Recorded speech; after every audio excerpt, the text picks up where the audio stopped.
ሰላም ጤናችን ቻናላችን ቤተሰቦች ዛሬ በብዙዎቻችሁ ጥያቄ መሰረት እጅግ ወሳኝና ህይወት አዳኝ በሆነ ርዕስ እንወያያለን። ይህም የሰውነታችን ድምፅ አልባ የደም ማጣሪያ የሆኑትን ኩላሊቶቻችንን በቤት ውስጥ በቀላሉ እንዴት ማጽዳትና ጤንነታቸው መጠበቅ እንችላለን የሚለው ነው። ይህ ቪዲዮ በተለይ በከተማ ኑሮ ግፊት፣ በተበከለ አየርና በተቀነባበሩ ምግቦች መካከል ለምትኖሩ ወገኖቻችን የተዘጋጀ ልዩ ቪዲዮ ነው። ኩላሊት አንዴ ስራ ካቆመ ህይወት እጅግ ፈታኝ ትሆናለች። ስለዚህ ዛሬ ከመታመማችሁ በፊት የምንከላከልበትን ጥበብ በዝርዝር እንማራለን። በቅርብ የወጡ የጤና መረጃዎች እንደሚያሳዩት በኢትዮጵያ በከተማ ኑሮ ምክንያት በኩላሊት ጋር የተያያዙ የጤና እክሎች በከፍተኛ ሁኔታ እየጨመሩ ነው። በተለይ ከ2010 እስከ 2023 ባለው ጊዜ ውስጥ የኩላሊት ህመምተኞች ቁጥር በ25% አድጓል። ይህ እጅግ አሳሳቢ ቁጥር ነው። ይህ ለምን ሆነ? ዋነኛው ምክንያት የአመጋገብ ዘይቤያችን በከፍተኛ ሁኔታ መቀየር ነው። በየመንገዱ የምንገዛቸው ፋስት ፉድ ምግቦች፣ የታሸጉ መጠጦችና በኬሚካል የበለጸጉ ምግቦች ኩላሊታችን ያለ እረፍት እያደከሙት ይገኛሉ። ብዙዎቻችን የኩላሊት በሽታ ምልክቶች እስከሚታዩ ድረስ ዝም እንላለን። ነገር ግን ኩላሊት 80% ሲጎዳ ድረስ ምንም አይነት ምልክት ሊያሳይ ይችላል። ስለዚህ ዛሬ የምናያቸው ዘዴዎች ለታመመ ሰው ብቻ ሳይሆን ጤነኛ ነኝ ለሚልም ጭምር እንደ መከላከያ ወሳኝ ናቸው። ሳይንሳዊ ጥናቶች እንደሚያሳዩት ከፍተኛ የጨው መጠን፣ በቂ ውሃ ለመጠጣትና በምግቦች ውስጥ ያሉ ሰው ሰራሽ ጣፋጮች ለኩላሊት ጠጠር እና ለኩላሊት መድከም ቀጥተኛ መንስኤዎች መሆናቸው ተረጋግጧል። በዚህ ቪዲዮ ውስጥ 5 ሳይንሳዊና ተፈጥሯዊ ዘዴዎችን እናያለን። እያንዳንዱ ዘዴ በሰውነታችን ውስጥ እንዴት እንደሚሰራ፣ እንዴት እንደሚዘጋጅና ምን ያህል ጊዜ መውሰድ እንዳለበት በዝርዝር አሳያቸዋለሁ። እስከ መጨረሻው አብራችሁን ቆዩ። በመጀመሪያ ግን ኩላሊት ምንድን ነው የሚለውን በደንብ እንረዳ። ኩላሊት የባቄላ ቅርጽ ያላቸው በሰውነታችን ውስጥ እጅግ ግዙፍ የማጣራት ስራ የሚሰሩና ፈሳሽ መጠን የሚቆጣጠሩ አካላት ናቸው። መቀመጫቸውም ከጎናችን በስተጀርባ ከጎድን አጥንታችን ዝቅ ብሎ ነው። የሚገርመው ነገር ግን ቀኝ ኩላሊታችን ለጉበት ቦታ ለመስጠት ሲል ከግራኛው ኩላሊት ትንሽ ዝቅ ብሎ ተፈጥሯዊ ቦታውን ይይዛል። እነዚህ ጥንድ አካላት በቀን ውስጥ ያለ እረፍት 24 ሰዓት ሙሉ ደማችን ያጣራሉ። እንደ ሰው ኩላሊቱ በደንብ ካልሰራ መርዞቹ በደም ውስጥ ተከማችተው የሰውነት አካላትን በመበከል ለከፋ አደጋ ሊዳርጉት ይችላሉ። የኩላሊት ዋና ተግባራት 3 ናቸው። አንደኛውና ዋነኛው በደማችን ውስጥ ያሉ ቆሻሻዎችን፣ አላስፈላጊ ንጥረ ነገሮችን እና መርዞችን በሽንት መልክ ሰውነታችን ማስወገድ ነው። ሁለተኛው ተግባር በሰውነታችን ውስጥ ያለውን የፈሳሽና የማዕድናት መጠን በትክክል ማመጣጠን ነው። ለምሳሌ እንደ ሶዲየምና ፖታሲየም ያሉ ማዕድናት በደም ውስጥ መብዛት የለባቸውም። ሶስተኛው ደግሞ የደም ግፊታችንን በቋሚነት መቆጣጠርና ቀይ የደም ሕዋሳት እንዲመረት የሚያደርግ ኤሪትሮፖይቲን የተባለ ሆርሞን ማመንጨት ነው። በእያንዳንዱ 24 ሰዓት ውስጥ ኩላሊታችን ከ180 እስከ 200 ሊትር ደም ያጣራል።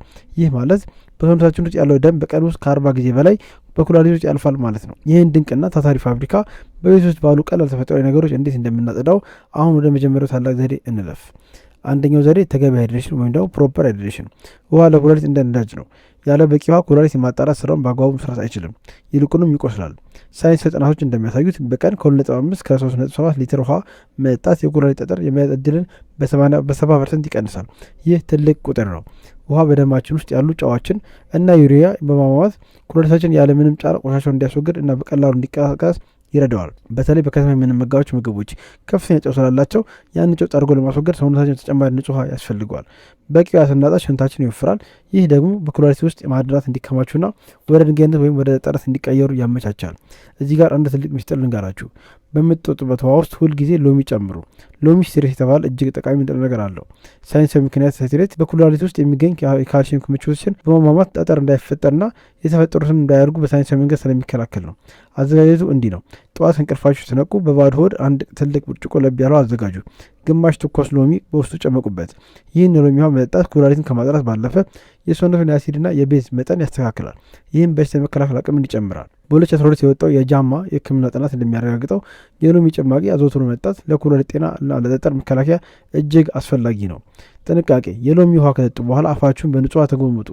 ምክንያቱም የሎሚ አሲድ የጥርስ ገጽታ ወይም ኢናሜል እንዳይጎዳ ለመከላከል ነው። ይህን ልማድ ለተከታታይ 4 ሳምንታት ካደረጋችሁ በሰውነታችሁ ያለውን የብርታትና የሽንት መጠን ማጣራት ትችላላችሁ ማለት ነው። ብዙ ሰዎች ውሃ መጠጣት የሚጀምሩት ጥማት ሲሰማቸው ብቻ ነው። ነገር ግን ጥማት ሲሰማችሁ ሰውነታችሁ ቀድሞውኑ በድርቀት እየተሰቃየ መሆኑን ማወቅ አለባችሁ። እንደ ኤፍዲኤ መረጃ ከሆነ የታሸጉ ምግቦች በሰውነታችን ውስጥ የኤሌክትሮላይት መዛባት ስለሚፈጥሩ ያንን ለማስተካከል ተጨማሪ ውሃ መጠጣት አማራጭ የሌለው ጉዳይ ነው። ለማጠቃለል ንጹህ ውሃና ሎሚ የኩላሊት የመጀመሪያና ዋነኛው ተፈጥሯዊ መድኃኒቶች መሆናቸውን አትዘንጉ። ሁለተኛው ዘዴ በፖታሽም የሚበለጸግ ምግቦች መመገብ ነው። ይህ ዘዴ በሳይንስ ሶዲየም ፖታሽም ሚዛን ተብሎ የሚጠራውን ድንቅ ሂደት ነው። ጥናቶች እንደሚያሳዩት የፖታሽምና የሶዲየም ጥምርነትን በአግባቡ ለማመጣጠን የኩላሊት በሽታ ስጋትን በ50% ይቀንሳል። ምክንያቱም ሶዲየም ወይም ጨው የደም ግፊትን ሲጨምር፣ ፖታሽም ደግሞ ይህንን ጫና በመቀነስ የደም ስሮች እንዲዝናኑ እና ኩላሊት እንዲጠብቅ ያደርጋል። ከፍተኛ ጨው በሰውነታችን ውስጥ ፈሳሽ እንዲከማች በማድረግ ኩላሊትን ለከፍተኛ ድካም እና ለደም ግፊት ይዳርጋል። ፖታሽም ግን ሶዲየም ከሰውነታችን በሽንት መልክ እንዲወጣ በማድረግ የኤሌክትሮላይት ሚዛንን በአጭር ጊዜ ውስጥ ያስተካክላል። ከፍተኛ ፖታሽም ያላቸው ምግቦች የትኞቹ ናቸው?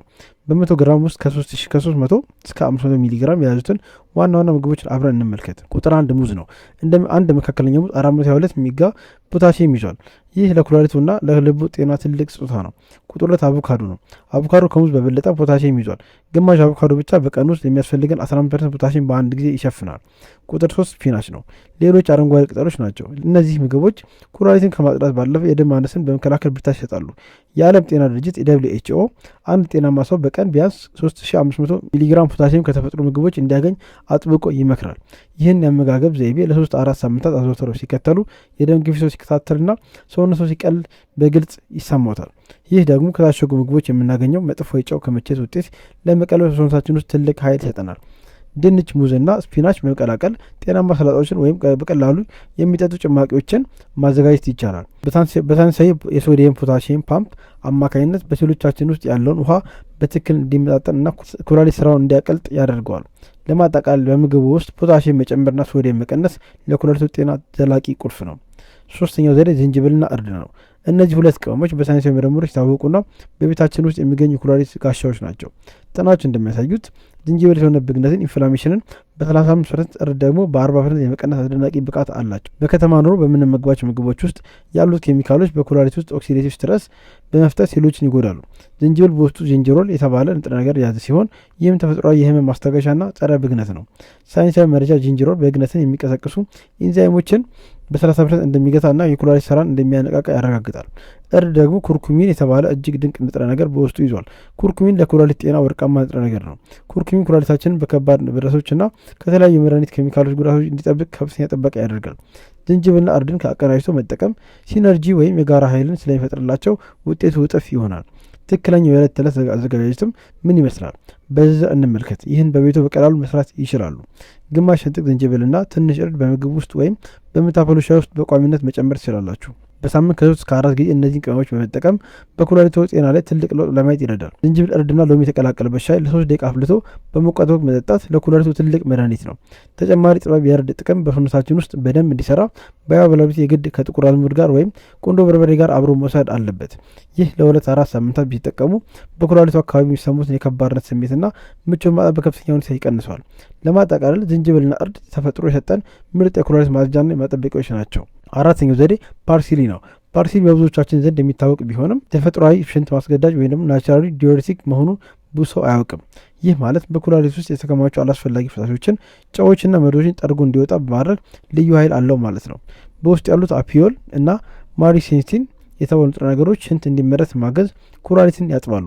ተፈጥሯዊ ዲያሬቲክ ሰውነት ውስጥ ያለውን ከመጠን ያለፈ ፈሳሽ በማስወገድ የደም ግፊትና የሰውነት ብጥበትን ይቀንሳሉ። በዚህ ሂደት ውስጥ በኩላሊት ውስጥ ሊፈጠሩ የሚችሉ ጥቃቅን ጠጠሮችና አሸዋዎችን ከመፈጠራቸው በፊት አብረው እንዲወገዱ ያደርጋሉ።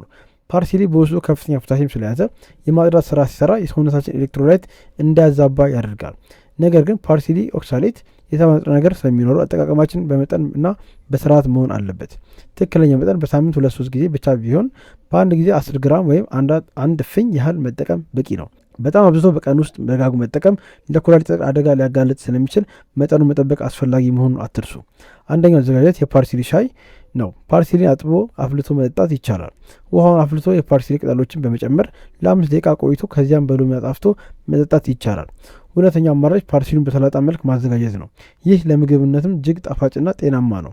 ከቲማቲም ከኩርኩምና ከጥቂት የወይራ ዘይት ጋር በመቀላቀል ድንቅ የኩላሊት ማጽጃ ሰላጣ መስራት ትችላላላችሁ። ይህን ለተወሰኑ ቀናት ሲያደርጉ የሽንት ስርዓቱ መስተካከሉንና የሰውነቱን መቀለልን ያስተውላሉ። ለማጠቃለል ያህል ፓርሲሊ በተክል እና በመጠን ከተጠቀምንበት ድንቅና አረካሽ የኩላሊት ማጽጃ ነው። አምስተኛው ዘዴ የጨውና የስኳር መጠን በከፍተኛ ሁኔታ መቀነስ ነው። ይህ ምናልባትም ከሁሉም በላይ ወሳኙ እርምጃ ነው። እንደ NIH ጥናቶች የጨው መጠንን በግማሽ መቀነስ የደም ግፊትን ወዲያውኑ ማስተካከል ለኩላሊት እፎይታን ይሰጣል። ከፍተኛ ስኳር ደግሞ የኢንሱሊን መጠን በመጨመር የኩላሊት ማጣራት ስራን GFR በ35% እንዲያዛባ ያደርጋል።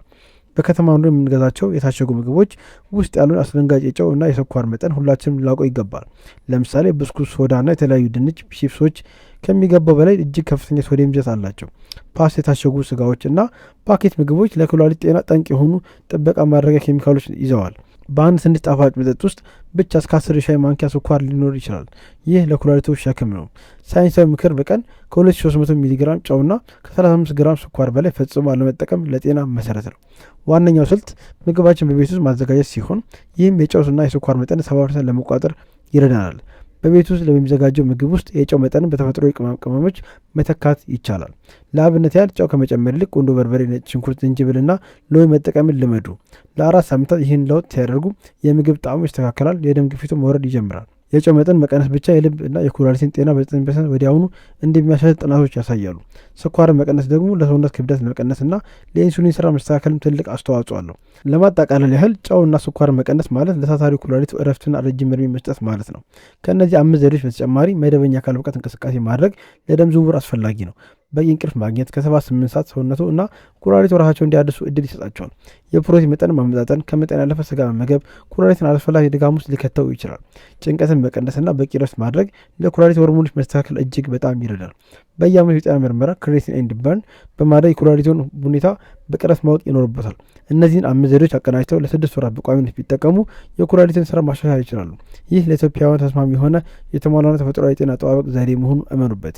በሳይንሳዊ ማጠቃለያችን መሰረት እነዚህ ዘዴዎች ታማናቸው በተለያየ ላቦራቶሪ የተረጋገጠ ነው።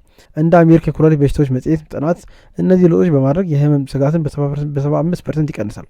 ስለዚህ ቪዲዮን ላይክ ያደርጉ፣ ለወዳጁ ያጋሩ፣ እንዲሁም በሰብስክራይብ ማድረግ ጤናውን ይጠብቁ። አመሰግናለሁ። ጤና ቆዩልን።